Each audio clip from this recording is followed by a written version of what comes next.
Give me 13 minutes. That's it. Because that voice in your head that keeps whispering, you're not ready. You're not good enough. Who do you think you are? We're about to destroy it permanently. And no, this isn't about confidence tricks.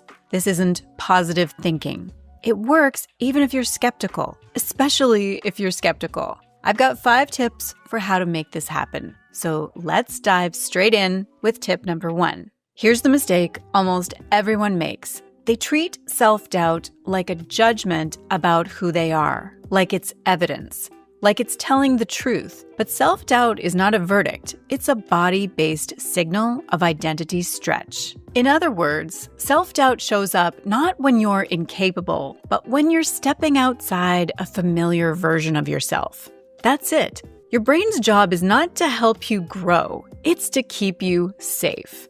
And anything unfamiliar, even something that you consciously want, gets flagged as a threat. So when you hear, "I'm not ready," what's actually happening is, this version of me hasn't done this before. Not, you're bad, you're unqualified, you're about to fail, just new identity detected. Neuroscience supports this. Your nervous system is constantly scanning for familiarity, not truth, not potential. Familiar feels safe. Unfamiliar feels dangerous, even when unfamiliar is objectively better for you, which is why self-doubt almost always spikes right before growth, not after failure. So here's the shift I want you to make, starting today. Stop asking, is this self-doubt true? Because that question keeps you stuck in debate. Instead, ask, what identity is being stretched right now? Because once you see self-doubt as a signal, not cold, hard truth, it immediately loses authority. I learned this the hard way. Every meaningful change that I have made in my life, every single one, came with a surge of self-doubt beforehand. Not because I was wrong, but because I was crossing an internal line that I hadn't crossed before. And the moment that I stopped treating self-doubt like a warning sign and started treating it like a marker of expansion, everything changed. So in a sentence, tip number 1 is this. Stop treating self-doubt like it's a verdict, like it's the truth about your abilities. If you take nothing else from this first part, take this. Self-doubt doesn't mean stop. It usually means you're early. And once you understand that, you stop trying to silence self-doubt and start outgrowing it. Okay, so now let's move on and talk about the one thing your brain actually responds to and why reassurance doesn't work at all. So let's get into tip number 2. Now, here's where most people accidentally make self-doubt worse. When that voice shows up, they try to reassure themselves. They say things like, I'm confident, I can do this, I've got this. And look, there's nothing wrong with those thoughts. But here's the truth that no one tells you. Your nervous system is not impressed by encouragement, and it is definitely not impressed by your vision board. It's impressed by proof. Your brain is constantly asking one question. Do I have evidence that I can survive this? Not, is this inspiring? Is this logical? Is this what I want? Just, have we done something like this before and lived?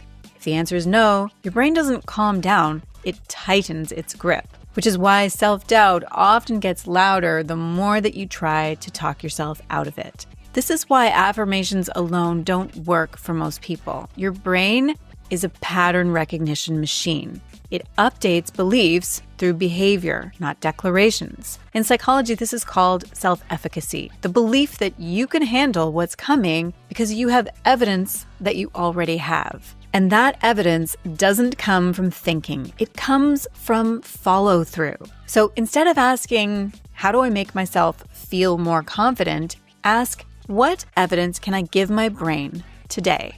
Not big evidence, not dramatic evidence, not the 5-year plan, just enough evidence to say, we've done something adjacent to this before.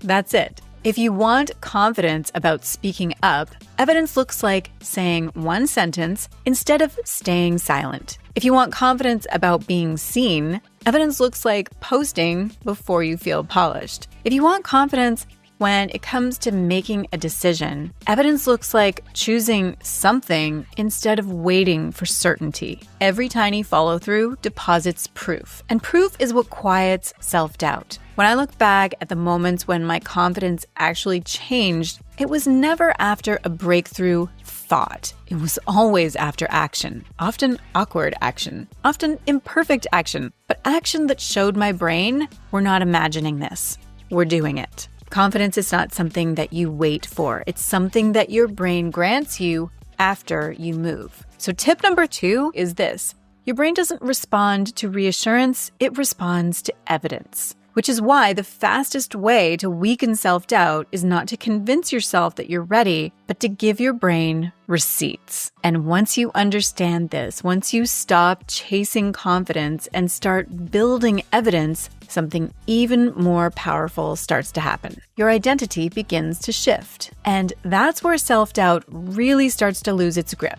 Quick pause, because if this is resonating, I want to support you beyond this video. I created something called The Reset. It's a free 5-day guided challenge that's designed to help you interrupt self-doubt patterns and calm your nervous system and start showing up differently right away. Each day is short, no journaling marathons, no hype, just 5 days of simple prompts and practices that help you to stop spiraling and start acting from a steadier place.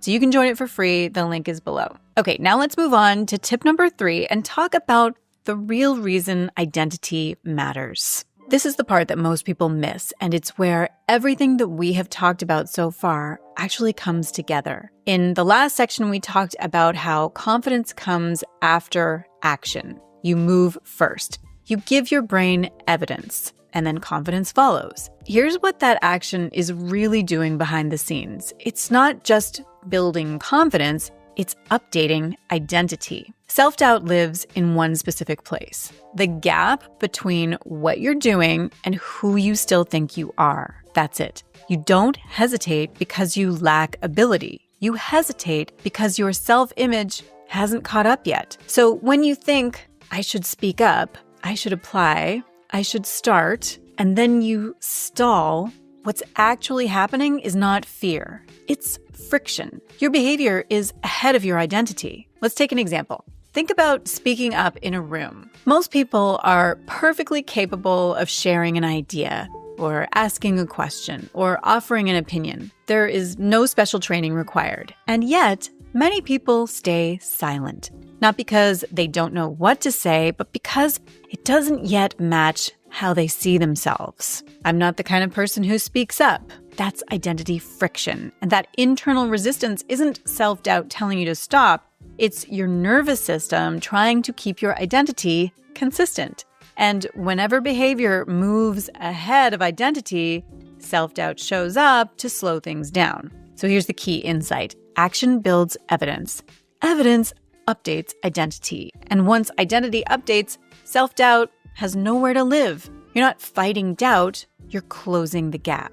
So when I look back at the biggest changes that I have made, leaving medicine, stepping into visibility, standing on a TEDx stage, publishing a book, none of those moves started with confidence. They started with action before my identity caught up. And for a while, self-doubt showed up, not because I was wrong, but because my self-concept was still updating. And eventually it did. And the doubt stopped being relevant. Identity doesn't shift through declarations, it shifts through repeated behavior. Not, I am a confident person now, but I show up even when I'm nervous. I act before I feel certain. I don't disappear when it feels uncomfortable. Each one is a vote, and enough votes rewrite who you believe you are. Self-doubt doesn't disappear because you eliminate it. It disappears because your identity finally catches up to the life that you're already living. So this is tip number 3. Self-doubt exists in the gap, and identity is what closes that gap. Now, coming up next, let's talk about where most people accidentally undo their progress. They take action, they build evidence, identity starts to shift, and then they let self-doubt sit around long enough to talk them out of the next move. So next, I want to show you a simple timing rule that prevents that from happening. So here's the problem that most people don't realize they have. They don't fail because they're incapable. They fail because they give self-doubt too much time. Time to think, time to analyze, time to gather imaginary evidence, time to talk themselves out of the very thing that would have built confidence. So here's the rule that I want you to adopt. When self-doubt shows up, you have 24 hours to act, not to decide perfectly or to feel ready, to move in some direction. Because self-doubt ages badly. Leave it sitting around long enough and it hardens into identity. Self-doubt feeds on mental rehearsal without action. The more you replay a situation in your head, the more real the fear feels, even though nothing has actually happened. Action interrupts that loop. It sends a signal to your nervous system, we're not in danger, we're moving. And once that signal goes out, self-doubt loses leverage. Think of self-doubt like milk. Fresh, it's manageable. Leave it out long enough, and now it's a problem. You don't have to do the whole thing. You just have to do the next visible thing. Send the email, not the whole pitch. Book the call, not the life plan. Publish the post, not the perfect brand.